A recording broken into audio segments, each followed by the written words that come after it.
Hey y'all, it's Nikki. Today is Thursday, December 10th, 2020. We are closing in on the end of the year. It's a lot to talk about. On this episode. This is a very, very, very special episode of the How to Be Magical podcast. Your one-stop shop for all things black, magical, spiritual, fun, powerful, all that shit. Yeah.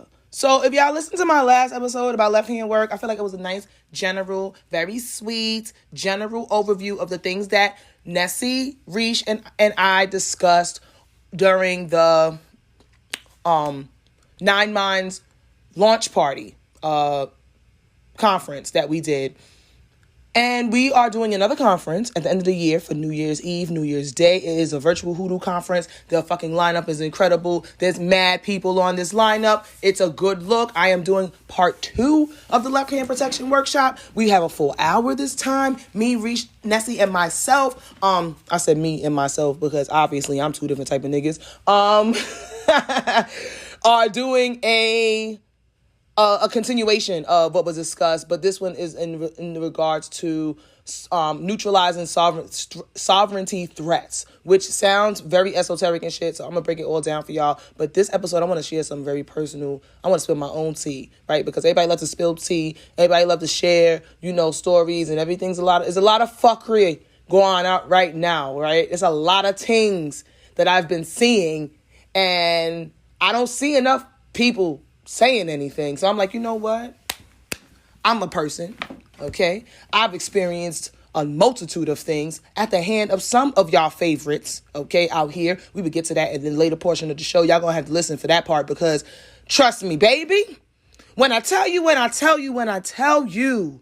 that I got a bone to pick with everybody, okay? I'm going to go on live later. So that's just going to be where I get a little rah-rah. This is going to be more of my educational side of things. But Facebook is going to be where I get a little rough and rugged. So I apologize in advance because eyebrows will be snatched. I'm not playing. Now, in terms of protection, your home, let's just say your spiritual foundation is your home. And let's just think about it as a house. Now, anybody's house, you got a front door, you got locks, you got back doors, you got windows, you got multiple points of entry that need to be guarded. You need to be mindful who's in that bitch. And everything that happens in that house, affects everything within the home. So that's you, that's your partner, that's your children, that's your pets, that's your plants. Anything that's living is going to be affected. And it's on you to make sure that everything is on the up and up. Now, let's say the fucking lock breaks on your door. Do you just say, fuck it, I'm going to work and leave the door wide open and hope for the best? No, you wait for the fucking locksmith. You tell your job you can't make it. You wait for the locksmith. You go about your business once the locksmith comes.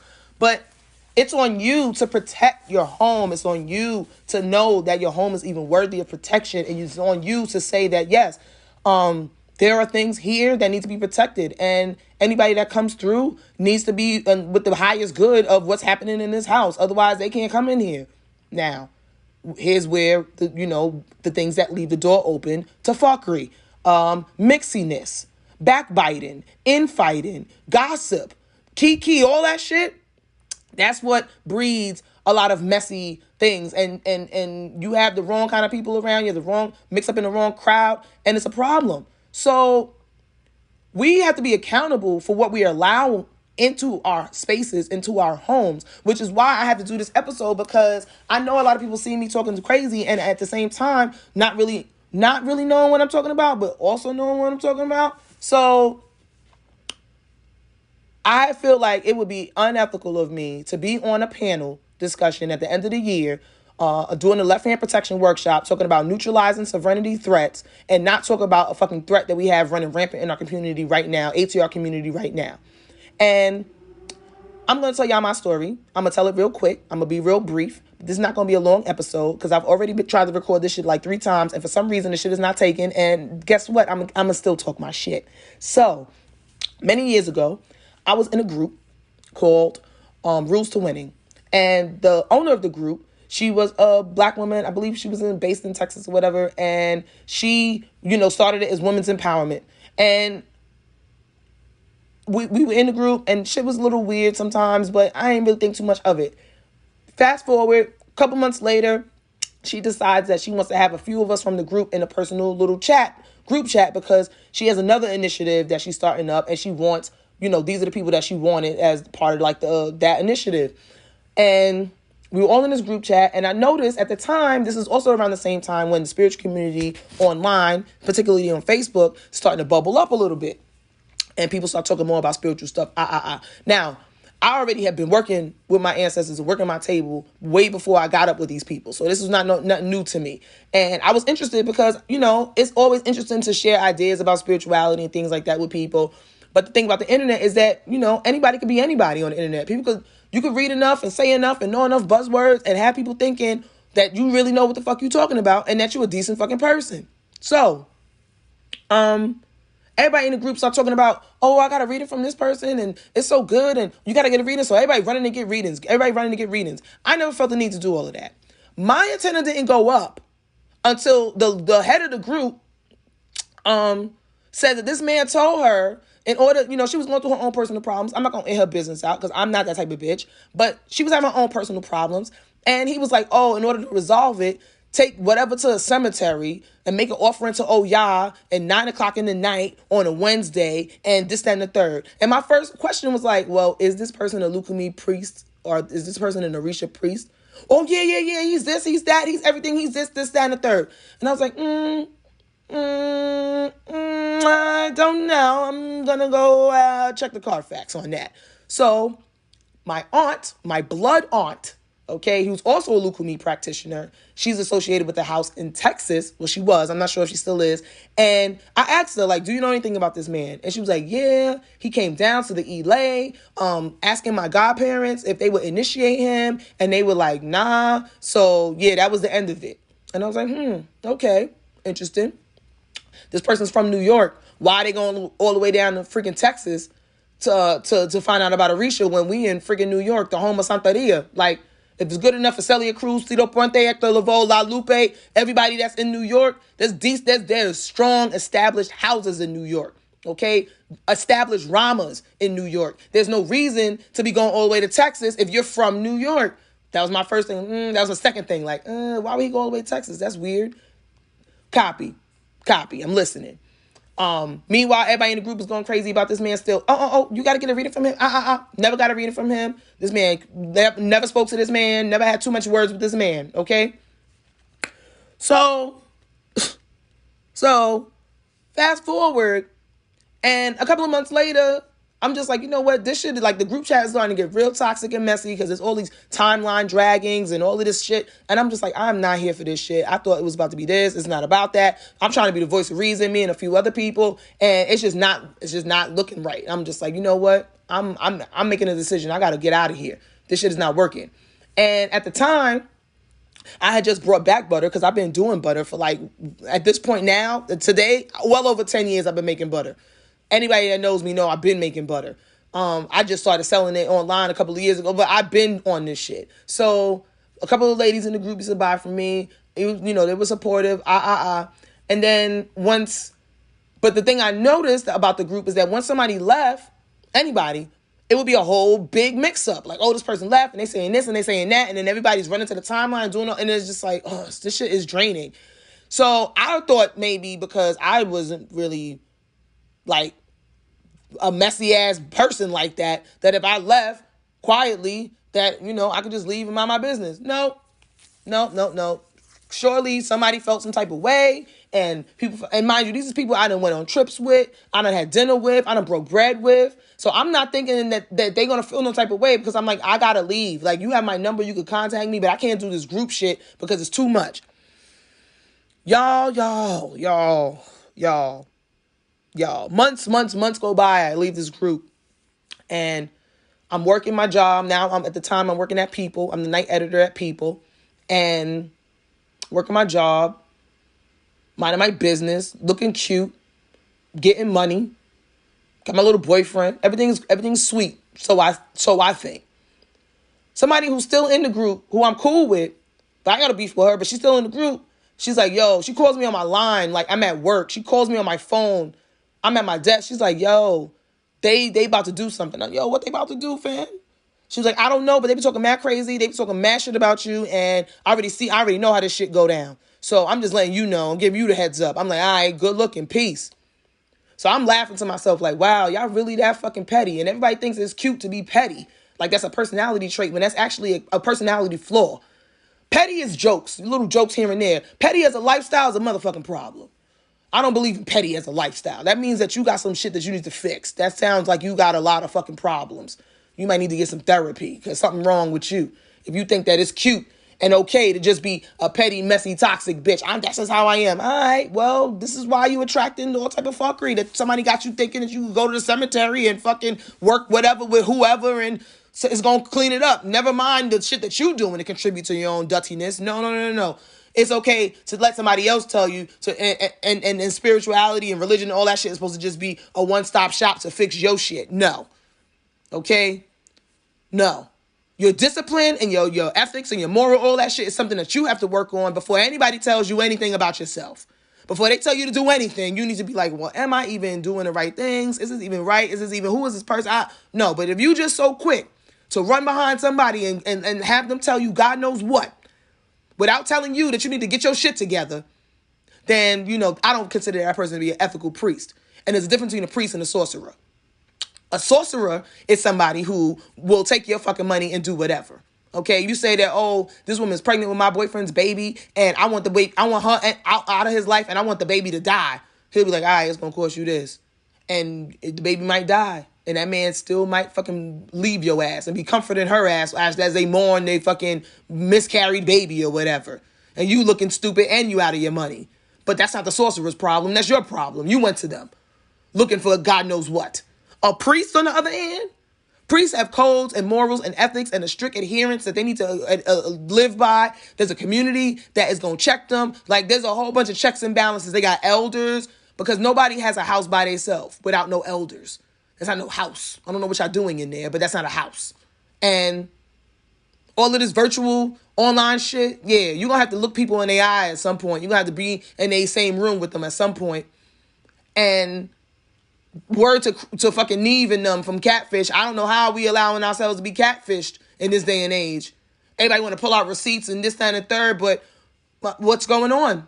I got questions. So months go by after this call with the person, like, yo, something's going on. Of course, shit was going on. I got people out in this fucking on these East streets talking about they found mold in their butter. Bitch, everybody and their mother know that shea butter don't mold. So I don't know what you found. But why are you trying to slander my whole shit like this? For what? For what? For what? I don't know. So I had recently, months go by, and I had, this is now following year, I had separated from the house that I was going to be initiated into. And that was only because my muertos stepped in. And it was like, this shit is not what we want, so you can't be here. And I was heartbroken because I really wanted to be with these people, and they was just like, nah, you already seen some shit that's making you question some shit, and you're not wrong, so you need to keep it pushing. I was like, all right, cool. Heartbroken though, crying, boo-hooing, sobbing, upset, feeling just lost in the sauce. I quit my job at People. I moved out to Jersey. Break up with my boyfriend, mad shit going on at the time. So if you think about the timeline, I'm mad vulnerable, mad change, mad upheaval in my life. Some of it some of it that I want, some of it that I didn't want, but it is what it is. That's the energy that's there. I'm unprotected. I'm alone, But shit turning up in my life, and I'm trying to figure out what the fuck is going on. So I go to a priest. I actually go to two priests. I go to E5 first. Fucking shells come down. E5 is like, yeah, you got people talking crazy on your name. And yeah, they trying to work something on you. And there's really nothing you can do about it. I was like, what? I was like, what's the Ebo? Oh, no Ebo. Wait, what? Even the Babalawo himself and his daughter were like, I've never seen no Ebo before. They was like, yeah, there's no Ebo. There is nothing that you can bring us to rectify the situation because you didn't cause this situation. Here's some things that we want you to be mindful of for your own shit. That ain't got nothing to do with this. Be mindful of this, be mindful of that, be mindful of this, be mindful of that, be mindful of this. I'm like, all right, cool. So I'm still like, fuck. I wasn't wrong. Yeah, people are, what the fuck? Here we go again. Now, after that, I'm starting to have these wild fucking dreams and seeing people at tables with candles and God knows what working shit. Duppy sent to my mother's house. Somebody sent a duppy to my mother's house, a spirit to my mother's house. I'm in the dream like, yo, what are you doing here? They talking about, can I come in? I'm like, no. Close the door. Close the door on them. They in the hallway. Then all of a sudden I hear boom, boom, boom. Door flies off the hinges. And this spirit is attacking me, choking me, clawing at my neck, but not really getting me. You know, like, I don't feel that force. I just see all of the rah-rah, but I'm not feeling all of that. I calmly reached up on top of the fridge. There's an iron and that's been in my family for almost 6 generations now. Okay, in the dream, I reached up on top of the fridge. I grabbed that iron. I bunks this thing in the top of its head. I drag it outside, and I'm in the front yard. I light this bitch on fire 2 times. Don't know what the significance of 2 times on fire, but that's what I did. And I ain't never seen a duppy again. So when you see the duppy killer sweatshirt, that's the story behind that sweatshirt. Okay, because man, I killed duppy for real. Because people are sending duppy. Me mama yard, and I did not understand why. Still don't understand why. At that point. So, I'm like, all right, some shit really is turning up and this shit is not cool. If you ever seen how the reversal candles that I'm burning right now is looking, I got them candles cracked and glasses breaking, shit is looking wild, black smoke everywhere. I'm like, yo, y'all really work something upon me, yeah? For what? For what? With who? Because I was with y'all bitches. Y'all didn't know enough about any of these things to do anything like this. Oh, so y'all going in this funny nigga? Because I seen the nigga. So I said, wow. So now I go to Paulo. I'm like, let me get a reading with Paulo. Paulo was like, yeah, first thing come up, witchcraft. I said, fuck. Oh, and then it's affecting your dreams. You know, this person is coming through your dreams. It's like a 2-way mirror. Like, you can see them, they can see you, but they can send shit too. I said, wow. Wow. Because me already see the whole thing. Me already see all the things set. So I said, okay. So we do our work that we got to do. Gunpowder, animals, herbs. To pay enough money for get this monkey off my back. Get my mother and my everything clean and straight again. My money start flowing again. Everything start flowing again. Everybody's good. So that was years ago, y'all. We in 2020. We talking about 2017. 2016 when these people did this dirtiness to me. 2017. And this is why I don't rate every fucking body that y'all rate. Because I know some shit about these people. And I'm going to call their names, okay? Fucking Baba, Siete, Saudachi, Suadaves, however the fuck you pronouncing it these days. Asan, Fawcett, you bitch nigga. You are walk witchcraft palm people where they do nothing to deserve it. I work with God knows who and go off the word of who knows who. And walk witchcraft and Obeah and all them things. Fuck you. You bitch nigga. So all of y'all, oh, Papa, listen. I'm from New York. Me know a scam when me see a scam. Okay? Me know a tree card Monty when me see a tree card Monty. A fucking 42nd Street Times Square. Okay? Them not even have the tree card Monty people them out there no more. Because why? Because that shit is illegal. Okay? Because what you did was dirty and illegal. There is no priest worth they initiations that would do any of the shit that you fucking do out here in these streets. Got these people all riled up. This is why I don't believe in all that. Oh, I'm going to throw this and I'm going to throw. For what? With who? Who's that benefiting? All that does is shatter people's faith and trust and image of the community because they think that we really out here doing this shit. They see you in your beads and they think that you out here walking Obeah. Okay? And that's why I always say Obeah is not a bad word because in the Caribbean, Obeah is demonized. But Obeah and what people think Obeah is, people really do work shit like that. They really do shit on people that ain't have no fucking business bothering, okay? And if you would have just left people alone, I wouldn't be having this conversation right now. But that Medium article came out.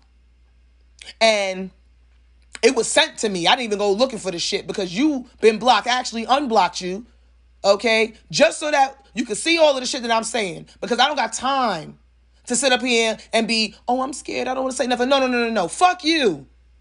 You bitch motherfucker. Siete. Asan. Whatever the fuck your real name is. Okay? If you and me ever buck up in the road, you will know why. If you ever look me in my face and tell me that you don't know who I am, I know you was a goddamn lie.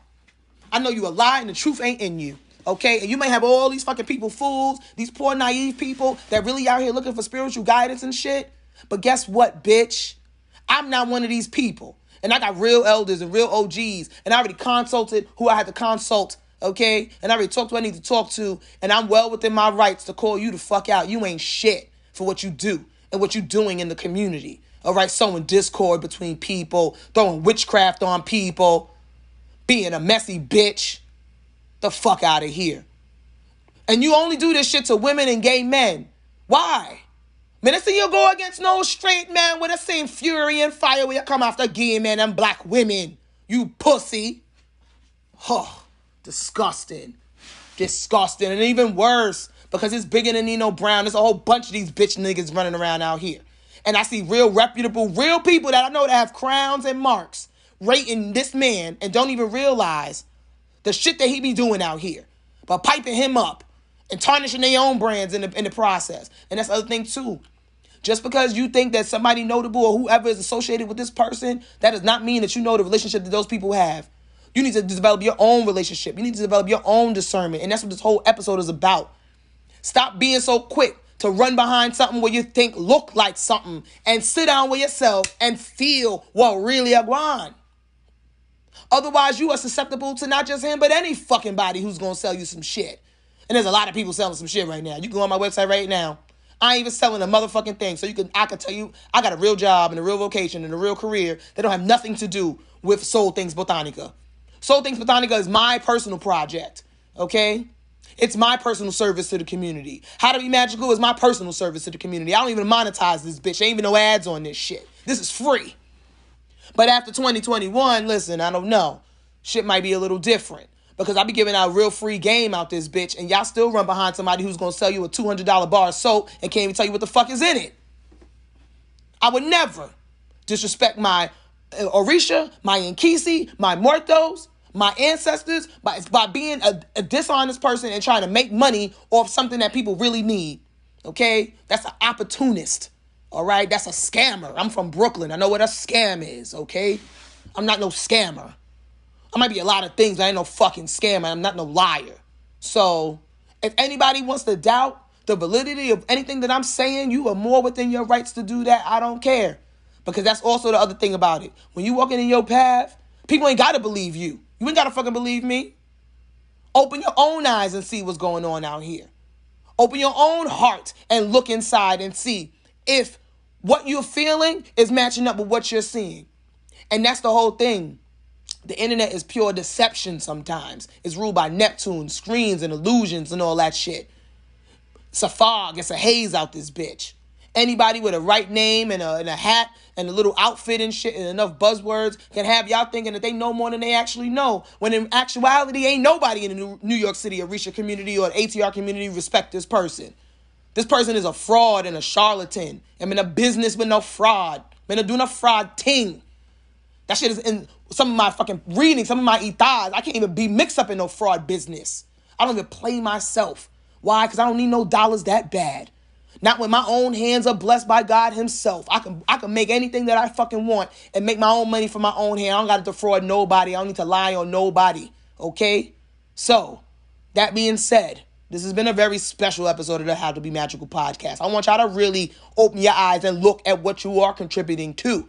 And we need, as priests and priestesses and practitioners, we need to really look around and think, is this a community we want to be associated with? Because people is looking at us and thinking that this is what we really do. And that is not the case. People that do real work, they not on this shit like that. You don't even know these people. Okay? You don't even know these people. Though some of the real OGs in this shit, yeah, they not on it like that. So be mindful of anybody that's so quick to pipe themselves up and put themselves on a pedestal. Because y'all the ones that's going to allow it. Okay? So I'm not here for the fuckery with y'all. I'm not. Y'all know who I am. My name is Nicole Buchanan. My religious names are none of your motherfucking business. That's for my protection and that's for respect out of my own Orisha and my Nkisi. I don't tell y'all my business like that. I tell y'all things to help yourselves. I don't need to pipe myself up to help you. Okay? I'm a hood bitch. I'm from Brooklyn. All right? I wear Fashion Nova. I still shop at Rainbow. I smoke Newports. All right? I'm a hood booger at heart. All right? So I don't have no reason to be anybody else. I like who I am. I love who I am. I don't have no problems with who I am. If who I am is not enough to convince you of what I'm about, then I don't know. Ain't nothing I could do for you. That's on you. And with that being said, my name is Nikki Buchanan. I'm the owner of Soul Things Botanica, and you just listen to the part 2 of Left Hand Protection Work on the How to Be Magical podcast. You can find me online, Soul Things BK. On Instagram, you can find me on Facebook, Soul Things Botanica. You can even find the podcast now has its own page on Instagram and on Facebook. And you can go to my website, soulthingsbotanica.com. I ain't selling shit right now. I'm on break until March 2021 because I got a lot of things that I need to take care of spiritually and personally. Get my act in order. And I will be doing the Left Hand Protection Workshop alongside Rish and Nessie this year, this New Year's Eve. They're at the virtual Hoodoo conference. The tickets are only $44. They're going fast. And if you can't make it, because I won't be able to be at the New Year's Day portion because I have some religious things to take care of. But if you can't make it, you can always, buy your ticket and you can watch the replay so you can catch it. It's a full panel. It's a bunch of beautiful people, a bunch of people that's really grounded in their work, in their path, minding their business, not throwing no witchcraft on people and all that funny, dirty business. So treat yourself to a new perspective. We're talking about time loops and shifting the paradigm of what we want to be a part of. Treat yourself to a ticket. It's only $44. All right? So with that being said, I love y'all. Stay safe. Protect your necks. And beware of these fake ass fucking babas and God knows who else out here selling you spirituality and shit and religion and not living up to none of that. Okay? Be safe. I love y'all. Peace.